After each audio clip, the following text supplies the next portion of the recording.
শিল্পের ধারা যেভাবে আমরা ছবি আঁকি গতানুগতিক ঘরে লাইনের প্রাধান্য ছিল প্রচুর লাইন এবং লাইনগুলো স্বতঃস্ফূর্ত লাইন ছিল।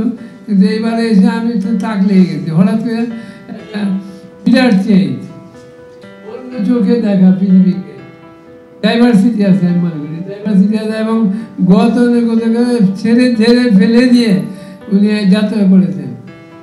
এই যাত্রা চলবে। আমি এই প্রদর্শনী শুভ উদ্বোধন ঘোষণা করছি।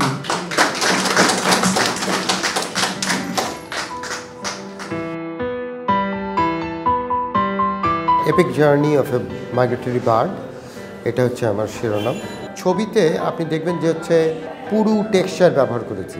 2010-এর দিকে আমার একটা মনে হলো যে আমরা যারা পেন্টিং করি তারা তো যাদের চোখ আছে তাদের জন্যই করি, যাদের চোখ নেই, যারা দেখতে পারে না তাদের জন্য আমরা কি করি। তো সেই জিনিসটা একটা করার চেষ্টা করেছি, কতদূর হয়েছে আমি জানি না।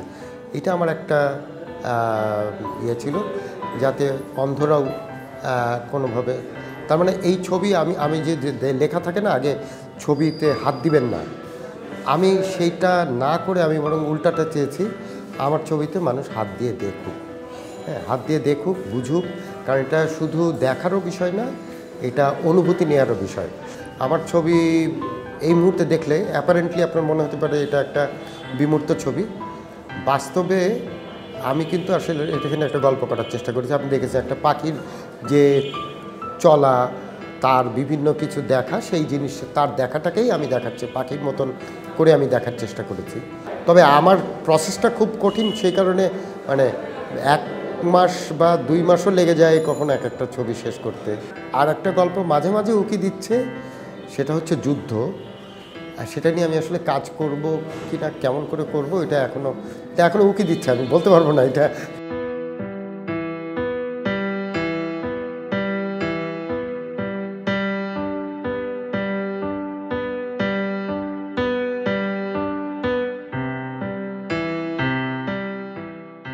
এই এক্সিবিশনের যে টাইটেলের মধ্যেই কিন্তু অনেক কিছু প্রকাশিত হয়ে গেছে অলরেডি, যেমন epic journey of A migratory bird, হ্যাঁ, এবং এই ছবিগুলো আপনারা যদি দেখেন তবে দেখবেন যে এটি একটা পাখির চোখে পৃথিবীকে দেখা, হ্যাঁ, এক্সেপশনাল একটা এক্সিবিশন এবং কনসেপ্টটাও খুব আমার কাছে খুব ব্যতিক্রমী মনে হয়েছে, কারণ এই ধরনের কনসেপ্ট নিয়ে এর আগে আমার জানা মতে এখানে কোনো প্রদর্শনী হয়নি।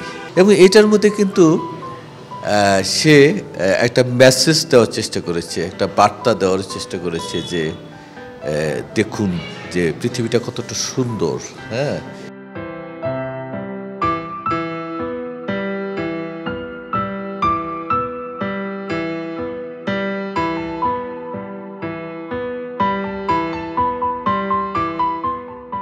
আসলে এই টাইটেলটার সাথেই আসলে কিন্তু শিল্পী গোলাম দস্তগীরের যে চিন্তা, তার যে কর্ম, তার একটা কিন্তু আমরা সম্পর্ক দেখি।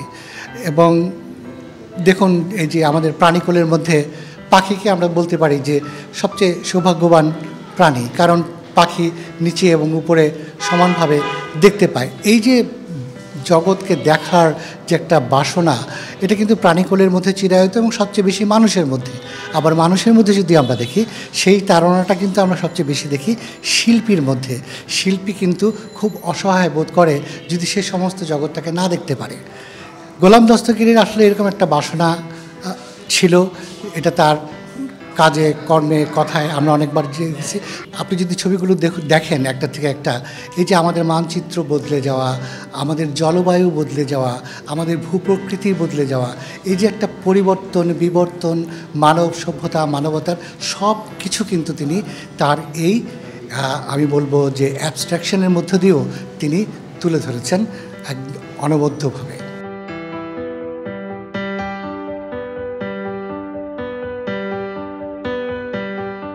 এটা অবশ্যই একটা ভিন্ন ধরনের চিত্রকর্মের প্রদর্শনী। আসলে আমরা ভাবি, আমরা দেখি, কিন্তু কখনো এইভাবে একটা ছবির মাধ্যমে উপর থেকে দেখা, পাখির চোখে দেখা একটা পৃথিবী কীভাবে কীরকম হতে পারে সেটাকে উপস্থাপন করার ব্যাপারটা আসলে আমরা খুব কম দেখতে পেরেছি। তো সেটা দেখবার সৌভাগ্য আমাদের এই প্রদর্শনীর মাধ্যমে হবে। আর ভিন্নতা হচ্ছে অনেক দিক থেকেই এই প্রদর্শনীটা একটু আলাদা। কারণটা হচ্ছে যে এই প্রদর্শনীতে যে ধরনের রং, যে ধরনের মেটেরিয়াল ব্যবহার করা হয়েছে, সিনথেটিক, তারপরে ন্যাচারাল বিভিন্ন এলিমেন্টস, তারপরে এছাড়াও অ্যাক্রিলিক তো আছেই, তারপরে যে রঙের ব্যবহার, হ্যাঁ, সব মিলিয়ে আমরা এক এক সময় আকাশ থেকে এক এক রকমভাবে প্রকৃতি দেখি, কখনো সবুজ, কখনো নীল, কখনো লালচে। এই যে প্রকৃতির যে ভিন্নতা এবং এক এক জায়গা থেকে এক এক রকম দেখা যায়। আমি যদি কখনো ব্যাংকক বা থাইল্যান্ডে যাই, সেখানে আকাশ থেকে দেখলে এক রকমের দৃশ্য দেখতে পারি। আবার যদি আমি ইউরোপে কোথাও যাই, সেখান থেকে আরেক রকম দেখতে পারি। এই যে আকাশে আকাশে ঘুরে বেরিয়ে পৃথিবী দেখা, যে কাজটা পাখিরা অনবরত করছে, দেখছে, সেটাই শিল্পী দস্তগীর দেখে এই যে আমাদের সবার সামনে উপস্থাপন করতে পেরেছে, সেটা আসলে আমাদের জন্য অনেকটা ভিন্ন মাত্রার সংযোগ ঘটিয়েছে এই প্রদর্শনীর মাধ্যমে। আর আমি যেটা মনে করি সেটা হচ্ছে যে এখনকার তরুণ শিল্পী, নবীন শিল্পী যারা আছে, তারা এই প্রদর্শনী দেখলে অনেকটা অনুধাবন করতে পারবে কিভাবে এই যে ডেপথ, এক ধরনের 3D ফরমেশন তৈরি করা, হ্যাঁ, বিভিন্ন ধরনের এলিমেন্ট ইউজ করে।